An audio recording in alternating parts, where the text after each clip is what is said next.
ఈరోజు మనం చెప్పుకోబోయే కథ బ్రహ్మదేవుడి కష్టాలు. అనగనగా ఒక ఊర్లో విద్యావంతుడైన బ్రాహ్మణుడు ఉండేవాడు. ఆయనకు ఒక శిష్యుడు ఉండేవాడు. అతని పేరు గోవిందుడు. ఈ గోవిందుడు చాలా చురుకైనవాడు. గురువు తరచూ తీర్థయాత్రలకు వెళ్ళేవాడు. అలా వెళ్ళినప్పుడు గోవిందుడు గురువుగారి కుటుంబాన్ని చూసుకునేవాడు. ఇలా ఉండగా గురువుగారి భార్య గర్భిణీగా ఉండి ప్రసవం అవుతున్నది. పక్కింటి ముసలమ్మ వచ్చి పురుడు పోస్తున్నది. గోవిందుడు పురిటి గది బయట కూర్చున్నాడు. ఇంతలో అక్కడికి బ్రహ్మదేవుడు వచ్చి పురిటి గదిలోకి వెళ్ళబోయాడు. ఎవరికీ కనిపించని బ్రహ్మను గోవిందుడు చూడగలిగాడు. ఎవరు నువ్వు? లోపలికి వెళ్ళడానికి వీల్లేదు. లోపల మా గురువుగారి భార్య ప్రసవిస్తుంది అన్నాడు గోవిందుడు. అందుకనే నేను లోపలికి వెళుతున్నాను. ఆ బిడ్డ నుదుటన రాత రాయాలి. నేను బ్రహ్మను అన్నాడు బ్రహ్మదేవుడు. ఏమని రాస్తావో చెబితే గాని లోపలికి పోనివ్వను. నువ్వు బ్రహ్మవైతే నాకేం ఎక్కువ కాదు అన్నాడు గోవిందుడు. నాకు నీతో మాట్లాడే సమయం లేదు. అదీ కాక నేను రాసే రాత ముందుగా ఎవ్వరికీ తెలియకూడదు అన్నాడు బ్రహ్మదేవుడు. అయితే నువ్వు లోపలి వెళ్ళడానికి వీల్లేదు అన్నాడు గోవిందుడు మొండిగా. ఏమి రాస్తానో నీకు చెప్తాను గాని నువ్వు మళ్ళీ ఎవరికైనా చెబితే తల పగిలి చస్తావు అని భయపెట్టాడు బ్రహ్మదేవుడు. నాకు అదంతా తెలీదు. నువ్వు ముందు చెప్పి తరువాత లోపలికి వెళ్ళు అన్నాడు. అయితే విను, మీ గురువుగారి భార్యకు మగపిల్లవాడు పుట్టబోతున్నాడు. బతికి ఉన్నంత కాలము వాడికి ఒక్క మూట ధాన్యము, ఒక్క ఆవు మాత్రమే ఉంటాయి అన్నాడు బ్రహ్మదేవుడు. అంత దరిద్రమా? ఒకరికి పెట్టడానికి కూడా లేదా అన్నాడు గోవిందుడు. చేసుకున్న వారికి చేసుకున్నంత నేనేం చెయ్యను అన్నాడు బ్రహ్మదేవుడు. పోని అవి అయినా ఉంటాయా అని అడిగాడు గోవిందుడు. ఉంటాయి అంటూ బ్రహ్మదేవుడు పురిటి గదిలోకి వెళ్ళాడు. కొంతసేపటికి పురిటి గదిలో నుంచి పుట్టిన పిల్లవాడి ఏడుపు వినిపించింది. కొన్ని సంవత్సరాలు గడిచినాయి. గురువుగారి భార్య మళ్ళీ కనటానికి సిద్ధంగా ఉంది. గురువుగారు ఎప్పటిలాగే తీర్థయాత్రలకు వెళ్ళాడు. గోవిందుడు మాత్రం పురిటి గది బయట కాపలా కాస్తున్నాడు. మళ్ళీ బ్రహ్మదేవుడు వచ్చాడు. గోవిందుడిని చూసి, నువ్వు ఇంకా ఇక్కడే ఉన్నావా అని అడిగాడు. ఉన్నాను స్వామి. ఈసారి ఏం పిల్ల ఏం రాత రాయబోతున్నారు అని అడిగాడు గోవిందుడు. అదంతా నీకు అనవసరం. నన్ను లోపలికి పోనివ్వు అన్నాడు బ్రహ్మదేవుడు. చెప్పకుండా లోపలికి పోవటానికి వీల్లేదు అన్నాడు గోవిందుడు. చేసేది లేక బ్రహ్మదేవుడు చెప్పేశాడు. ఈసారి ఆడపిల్ల, దానికి పెళ్లి గీత లేదు. రోజు ఏదో ఒక పెళ్లి సంబంధం మాత్రం వచ్చి తిరిగిపోతూ ఉంటారు అని అన్నాడు బ్రహ్మదేవుడు. గోవిందుడికి చెప్పరాని కోపం వచ్చింది. కాని ఏమి చేస్తాడు? బ్రహ్మరాతకు అడ్డం ఏముంది? ఈ సంగతి ఎవరితోనైనా చెప్పావా నీ తల ముక్కలు అవుతుంది అంటూ బ్రహ్మదేవుడు లోపలికి వెళ్ళాడు. ఇది జరిగిన కొద్ది కాలానికే గోవిందుడు గురువుగారి వద్ద చదువు పూర్తి చేసి స్వగ్రామానికి వెళ్ళి పెళ్లి చేసుకుని ఒక ఇంటివాడు అయ్యాడు. కొద్ది సంవత్సరాలు గడిచాయి. గోవిందుడు ఎప్పుడూ తన గురువుగారి పిల్లలకు బ్రహ్మదేవుడు రాసిన రాతే జ్ఞాపకం వస్తుండేది. ఆ రాతకి పరిష్కారం ఏమైనా ఉందా అని ఆలోచిస్తూ ఉండేవాడు. గోవిందుడికి ఒక గొప్ప ఆలోచన తట్టింది. అతను వెంటనే గురువుగారు ఉండే గ్రామానికి బయలుదేరాడు. గురువుగారు ఆయన భార్య చనిపోయి కొద్ది కాలం అయ్యింది. గురువుగారి అబ్బాయికి వివాహం అయ్యింది. అతను పొలం పనులు చూసుకుంటూ కుటుంబాన్ని చూసుకుంటున్నాడు. ఎంత కష్టపడి పనిచేసి ఎంత సంపాదించినా బ్రహ్మరాత ప్రకారం అతని దగ్గర ఒక ఆవు, ఒక మూట గింజలు మాత్రమే ఉండేవి. గురువుగారి కూతురికి పెళ్లి వయసు వచ్చింది. కానీ ఆమెకి ఒక్క సంబంధం కూడా కుదరలేదు. ఎంతోమంది వచ్చి చూసిపోతారు కానీ ఒక్కరూ పెళ్లి చేసుకోరు.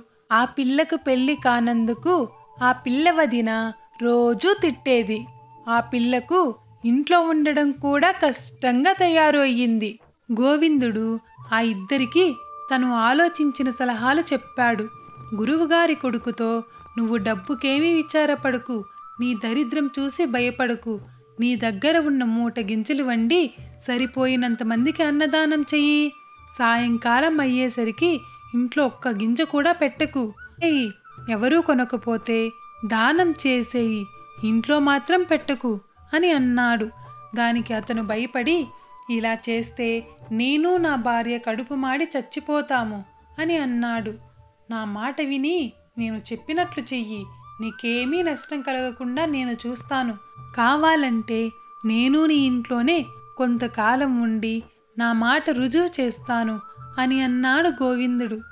గోవిందుడు మాటలు నమ్మి ఆ రోజుకు కావాల్సిన గింజలు మాత్రమే ఉంచుకొని మిగతావి వండించి నలుగురిని పిలిచి భోజనాలు పెట్టాడు. ఎన్నడూ పిల్లికి కూడా బిచ్చం వెయ్యనివాడు సంతర్పణ చేస్తున్నాడంటే అందరికీ ఆశ్చర్యం వేసింది.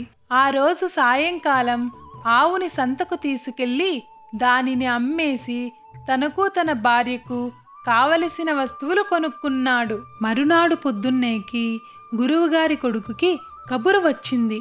ఆ ఊర్లో ఒక పెద్ద ధనవంతుడు చనిపోయాడు. ఆయన చినకర్మ చేయాలట. గురువుగారి కొడుకు వెళ్ళాడు. ఆయనకు ఒక మూట బియ్యము, ఆవు ఇచ్చారు. ఆ సాయంత్రం అతను బియ్యం పంచిపెట్టి ఆవును అమ్మేశాడు. మరుసటి రోజు ఉదయానికి ఇంకొక కబురు వచ్చింది, ఒక ముసలమ్మ చచ్చిపోయిందని. వాళ్ళు కూడా గురువుగారి అబ్బాయికి ఒక మూట బియ్యము, ఆవు ఇచ్చారు. ఇలా చావులతో కొన్నాళ్ళు గడిచింది. ఆ తరువాత ఒక రోజున ఎవ్వరూ చావలేదు. కానీ మధ్యాహ్నం అయ్యేసరికి దొడ్లో ఒక ఆవు కట్టేసి ఉంది, ఇంట్లో ఒక బియ్యం మూట ఉంది. ఆ రోజు నుంచి గురువుగారి అబ్బాయికి ఇల్లు కదలకుండానే బియ్యపు మూట, ఆవు దొరుకుతున్నాయి. గోవిందుడు గురువు కొడుకుకి సలహా ఇచ్చినట్లుగానే గురువు కూతురికి కూడా సలహా ఇచ్చాడు.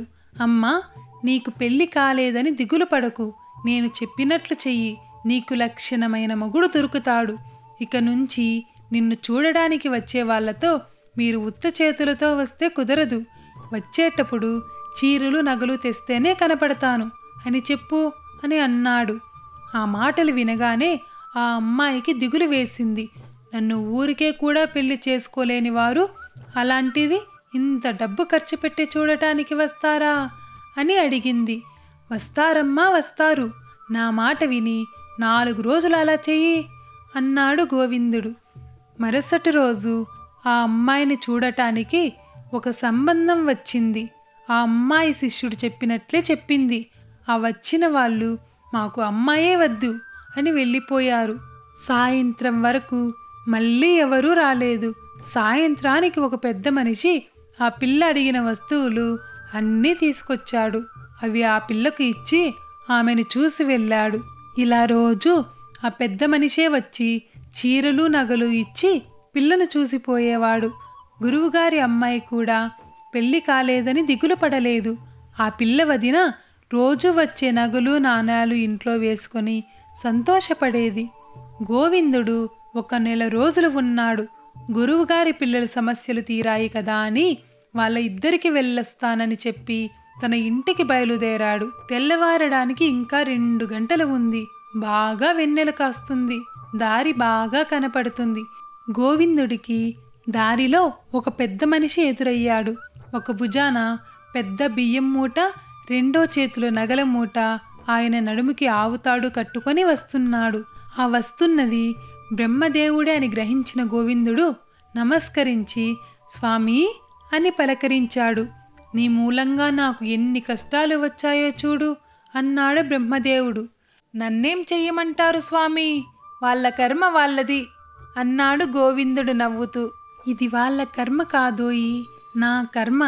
నాకు ఇంకో పని చేసుకోవడానికి తీరిక దొరకడం లేదు అన్నాడు బ్రహ్మదేవుడు. అలా అయితే ఆ తలరాత కొంచెం చెరిపివేయకూడదు అన్నాడు గోవిందుడు. చెరపటం కుదరదు, కానీ కొంచెం మార్చి నా కర్మ వదిలించుకుంటాను అన్నాడు బ్రహ్మదేవుడు. ఆ రోజు నుంచి గురువుగారి అబ్బాయి పట్టిందల్లా బంగారం అయ్యింది. గురువుగారి అమ్మాయికి మంచి మొగుడు దొరికాడు.